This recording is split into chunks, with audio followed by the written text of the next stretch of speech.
Welcome to the Explainer. So, have you ever absolutely loved a book only to be completely baffled by its movie adaptation? Today, we're setting the stage for a fascinating deep dive into exactly that kind of legendary tale. We're looking at Boris Pasternak's monumental work, Doctor Zhivago, and examining the incredible journey it took from a banned, smuggled manuscript to a glittering Hollywood blockbuster.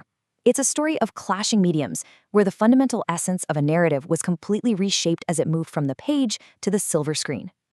Okay, let's dive into this. How exactly did a complex philosophical novel about individualism, the Russian Revolution, and cosmic reality become a simplified, albeit gorgeous, Hollywood romance? It's a central question that has fascinated both literary scholars and film historians for decades. The contrast between the original book and the wildly successful cinematic adaptation is stark, for sure. And, by unpacking these differences, we can learn a ton about how different mediums demand entirely different things from a single story. Here is our roadmap for today. First, we'll look at the two Zhivagos. Second, Yuri, poet versus hero. Third, romance and spiritual connection.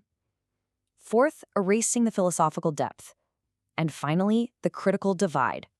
All right, let's get into Section 1, The Two Zhivagos. Before we even compare the details, we really have to look at the unbelievable scale of this story. I mean, the origins of the novel read like a literal spy thriller. Boris Pasternak, who was primarily known as a poet, wrote this as his only full-length novel. And because of its fiercely independent stance and implicit critiques of the October Revolution, it was totally banned in the Soviet Union.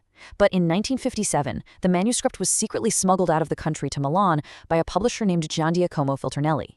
It became a massive sensation overnight. The CIA even recognized it as a powerful ideological tool for the Cold War. They secretly printed a Russian-language edition and smuggled it right back into the USSR. It carried so much cultural weight that Pasternak was actually awarded the 1958 Nobel Prize in Literature, an award, by the way, that Soviet authorities famously forced him to decline. Now, what's really interesting about this slide is that $111.7 million box office number for the 1965 cinematic adaptation. Directed by the legendary David Lean, the film was this massive international co-production, shot mostly in Spain. It only had an $11 million budget, but it grossed an absolutely staggering amount at the US and Canadian box office alone. To put that into perspective, if you adjust for inflation, it remains one of the highest-grossing films worldwide, ever. It also took home 5 Academy Awards out of 10 nominations. So we've got a Nobel-winning, politically charged book on one hand, and a massive Oscar-winning box office smash on the other. But getting from that banned manuscript to the Oscar stage required some major narrative surgery. For instance, the protagonist, he was changed from a weaker figure to a conventionally heroic one. The romance, it was heavily featured on-screen rather than treated retrospectively. Huge sections of the book, like Zhivago's capture by the Red Army, were incredibly rushed in the film. The book's famously recurring side characters, who were entirely driven by coincidence, well, they were cut completely to simplify the plot.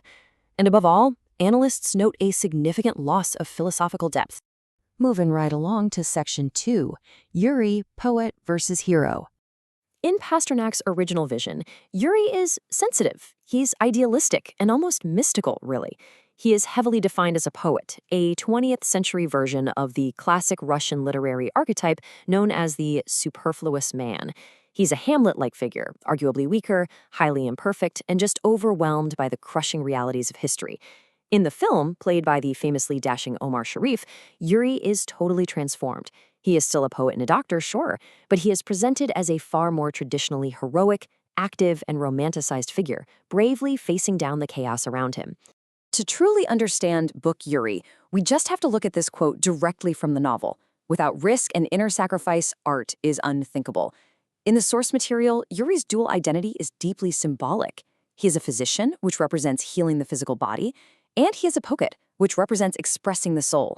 For Pasternak's Yuri, art is his absolute primary weapon against the political and social chaos of his era. The film gives us Yuri the man, but the book is profoundly concerned with Yuri the artist. It challenges us to consider what role art plays in our own chaotic times. Which brings us to Section 3, Romance and Spiritual Connection. Now, film demands visuals, right? So if you've seen the movie, you definitely remember an intense, sweeping, highly visible romance. It's a massive cinematic affair, heavily featured on screen, complete with that legendary musical score. The novel, however, treats their love quite differently. Pasternak elevates Laura, who was actually inspired by his real-life mistress Olga Edvinskaya, to an almost religious, maternal level. The romance in the book connects them on an invisible, deeply spiritual plane. In fact, much of their relationship is conveyed through Zhivago's later reflections and his poetry, rather than direct on-screen action. So the crucial point is that for Pasternak, this relationship completely transcends mere romance. He believed that human love, combined with creative activity, are the truest and fullest expressions of cosmic reality. In the novel, love literally unlocks a divine dimension for the protagonist. It isn't just about two people wanting to be together. It's a profound philosophical statement about human existence itself. Adapting that deeply internal spirituality into a visual medium is incredibly difficult, which kind of makes you understand why the film opted for a more traditional, passionate affair. Next up is Section 4, Erasing the Philosophical Depth. The most significant ideological difference between the two versions lies in how the Russian Revolution and the ensuing Civil War are portrayed. The source material deeply explores individualism versus collectivism. The book shows history as this grand, monolithic force that brutally crushes individual destinies, leaving zero room for people like Zhivago, who struggle to maintain humanistic individualism. The film, however, vastly simplifies the Bolshevik regime's impact. The revolution serves more as a dramatic, romanticized backdrop for the love story, rather than acting as a complex, philosophical antagonist. And this reduction absolutely did not go unnoticed. Richard Roud, writing for The Guardian, captured this backlash perfectly. He wrote, "In the film, the revolution is reduced to a series of rather annoying occurrences. Getting firewood, finding a seat on a train. The whole point of the book was that even though Zhivago disapproved of the course the revolution took, he had approved of it in principle." Critics felt the tragic, monumental events of the era were sort of trivialized just to elevate the romance. Think about how modern movies demand a really tight, fast-paced plot. Another major casualty of the adaptation was the novel's structure itself. The book is famous for its very loose structure, linked by what many readers call absurd coincidences. Characters constantly cross paths in a vast country across decades. Pasternak defended this, saying it represented reality's wayward, free, fantastic flow, giving the book a unique poetic unity. But for a 3-hour movie, Pasternak's sprawling, coincidence-heavy structure just wouldn't work. So the film excised these recurring side characters entirely to maintain a conventional, straightforward narrative flow. Finally, we arrive at Section 5, the critical divide.